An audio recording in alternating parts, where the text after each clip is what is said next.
I've gotten some really small, annoying manifestations like bugs or a mouse in the house. How does that happen?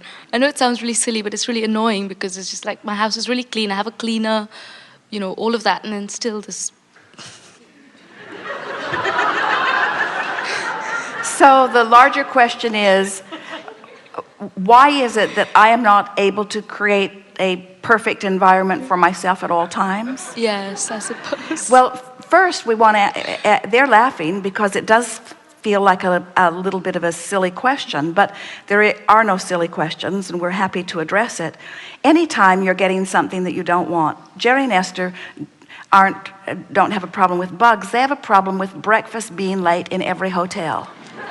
I think I got that today. My breakfast was late, and I was is late, and not only is it late, but it's not right when it gets there, and it's not right, and it's late, and now it's too late to make it right. Mm-hmm. So this annoying little bug that they carry with them from place to place is because they observe and then do nothing about their vibration until the next time it happens, where they observe and do nothing about their vibration until the next time it happens, where they observe and do nothing about their vibration until the next time it happens, where they observe and do nothing about it until the next time it happens, where they observe and do nothing about it until the next time it happens. And we suspect that what's really going to happen is it's going to have to really get big. It's going to have to not show up at all for a few days, or when it comes, be utterly poison or something, before it will be important enough. That's the key. What does it take? What does it take to make something important enough for you to make it an object of a focus wheel or an object of focus at all? Mm-hmm. You see, most people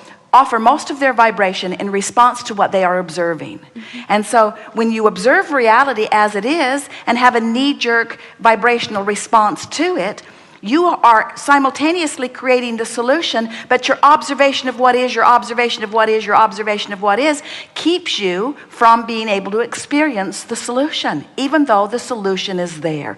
And that's the thing we would say to you with your bugs, and Jerry and Esther with their late breakfast. If you could accept that over here in your vortex, a wonderful experience has been really queued up for you, because this is something that's been annoying you for quite a long time. The more annoyed you are by something, the more opportunity it has had to gather together in vibrational form. But you've got to make the vibrational shift, and you never do it when you're looking at the bug or when you're looking at the late breakfast. That's not the time to try to make your shift. In other words, that's not the time to offer cheerful words and try to make it all right.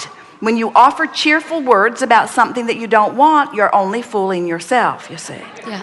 What you want to do is take the hit, and instead of being upset with the hotel or upset with the people who aren't watching what they're doing or upset with something that you can't control, you want to be aware that it's your control that you're reaching for. I have the ability to summon to myself the environment that I want. I have the ability to bring into focus what I want. I have the ability to see it as I want it to be rather than as it is. Now, these questions, as light and frivolous as they seem, because neither one of them is very important, is really talking about the most important thing that a deliberate creative seminar could ever discuss, and that is, do I have the ability to focus beyond the reality that is so vivid?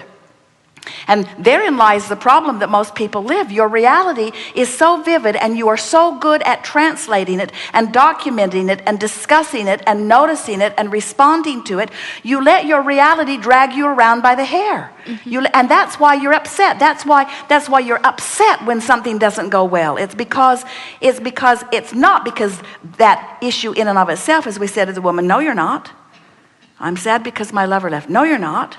You're not upset because your breakfast is late, or you're not upset because you've got bugs in your house, or you're not upset because somebody did something inappropriately. You're upset because you keep inadvertently, unconsciously, lazily, sloppily focusing on what is instead of upon what you want, because you are so enamored on what is. You said, I'm hooked on Abraham, or I'm addicted to Abraham. And we say, well, that's refreshing because most people are hooked on reality. Most people are hooked on reality. They're looking at it, they're talking about it, they're blogging about it, they're CNNing about it, they're observe. And you're bigger than that. You're bigger than only your ability to observe. You are creators. Creators observe briefly and then focus beyond what is. You got to see your world as free of war before it will be free of war. You can't keep beating the drum of enthusiasm for war or abhorrence with war. You can't keep letting war be the object of your attention and ever find yourself at peace.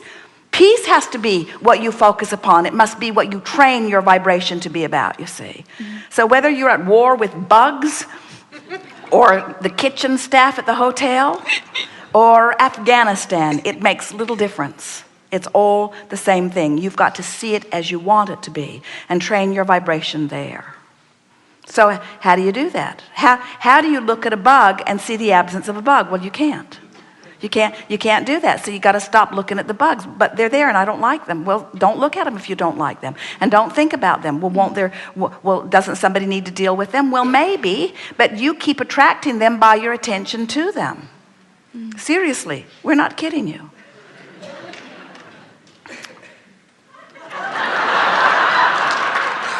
You have to see beyond what is. You have to see beyond what is until it's like, if you ever lost something and you can't find it, and then you find it and it was right where you'd been looking, and you think somebody was tricking you. I looked there and I looked there and I looked there and it wasn't there. Well, you can't find something that's lost. You just can't, vibrationally speaking. You have to most of the time, don't you have to go off and forget about it, forget it's lost, and then you just stumble upon it? Because the universe knows where it is and will show you, but can't show you while the most active vibration in your vibration is that it's lost, you see. And it's true of all things. You've got to decide which part of the equation is going to be active for you. And once you make your inside the vortex solutions more active than your outside the vortex problems, the problems go away. But you want to bless those problems because they helped you find the solution, and the solution is expansion. So we want you to make peace with your problems, and in many ways, making peace with a problem, befriend the bugs, befriend these blessed, well-meaning hotel staff people, befriend them, give them the benefit of the doubt, love them for what they do, appreciate the fact that you got one milk even though you wanted two. In other words, appreciate that you're eating something.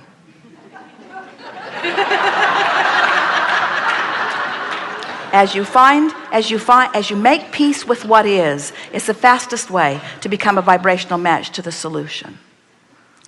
But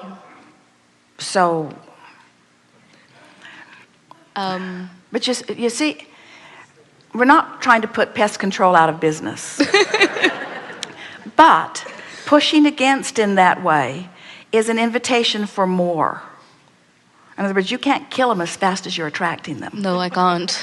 That's really the message. You can't kill them as fast as you are attracting them. It's true of terrorists too. It's true of anything. It's true of cancer cells too. It's true of everything that you do not want. You just can't push it away with your out of the vortex action faster than you're bringing them into your experience. So by making peace with it, we mean saying things more like, well, they were here first, and they want a place to be too, and they really don't want to be inside this house. They would rather be out there where more of what they want is. And I don't fault them for finding their way in. They're exploring also, and I've carved out this space for me, and I want them to find a place that they've carved out for themselves. And meanwhile, I understand that we have this little exchange that's going on, and I don't fault them for being. But you see, that's the thing. There are many people who adopt an attitude of life about I'm right and the space that I've carved out is right for me, and anything that doesn't match that then doesn't deserve to be alive in this world. And so, because I don't want you here, then I have to destroy you, or I have to get rid of you. You are a pest to me. This is really an important conversation. Everything I don't want is a pest to me, meaning it has the power of asserting itself, its unwanted self, into my experience. And we want to convince you that nothing has the power to assert its unwanted experience in your experience. Nothing has that power. Everything comes by invitation, and it's hard to accept that, because people would say exactly what you have just said, or would say more emphatically, I would not attract these things that I do not want. I would not bring them because I do not want them. And we say the flaw in your thinking is that you think because you do not want them that you are not attracting them, where it is your attention to them that keeps them coming. I wasn't thinking about them, they just appeared one day. Do you know what I mean? Like they just materialized one day. Before the pest company had been hired? Yeah. And this was the first pest company you've ever had in your life? Yes, in this house. I've lived there 6 years. I've never had a problem. And so there's nothing in my vibration that has attracted these. They just showed up in my experience. I was feeling irritated about other things. That's the way the reality seems, but it cannot be that way. In other words, the analogy that we would offer you, a woman said, Abraham, I'm driving across the Bay Bridges and I'm having panic attacks and I don't know why. I've been driving across these Bay Bridges for 6 years. Well, her time was different than yours. I've been driving across these Bay Bridges for years and I've never felt this way. And we said, well, you must be bumping into some thought forms, which she didn't like the idea of that. What do you mean? And we said, well, there are people who drive across the bridges who are afraid. The earthquake had brought some bridges down not long before. And so there are people who feel tension and fear as they go across the bridge. And everyone who thinks a thought, the thoughts never go away. In other words, the thoughts are always continue. Once a thought is thought, it continues to exist. There are people who go across the bridges and feel wonderful also. So there are all kinds of thought forms that you could rendezvous with. We said to her, the question is, what has been going on in your experience that would make you now a vibrational match to this feeling of vulnerability when you weren't before? And she said, I know exactly what it is. My neighbor was burglarized.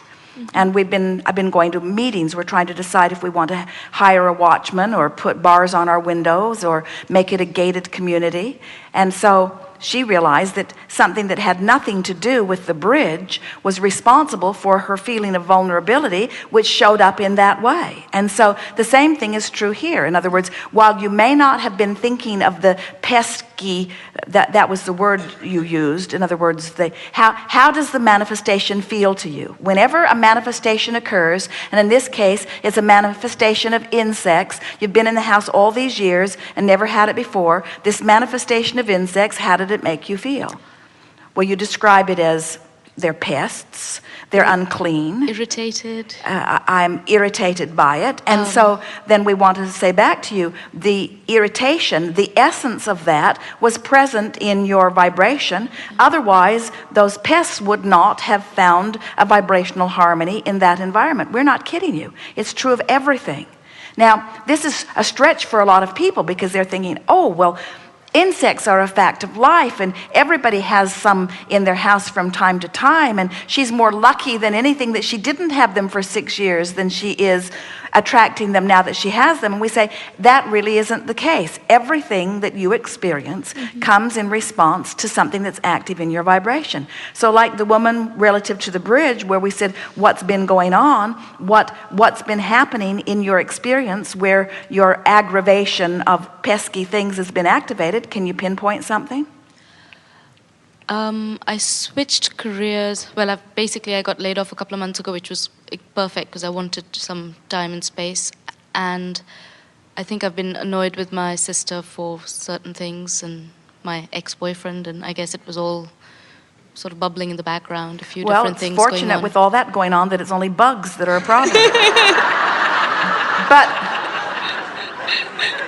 But we just want to, we really want to say to you that let's just take this off the subject of insects, but yet let's use the terminology in an effective way anyway.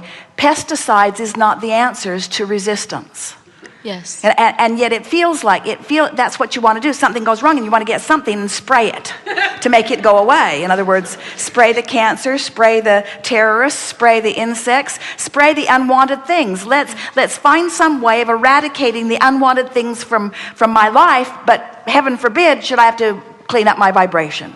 No, I won't clean up my vibration. I'll buy pesticides. Really good conversation. Thank you.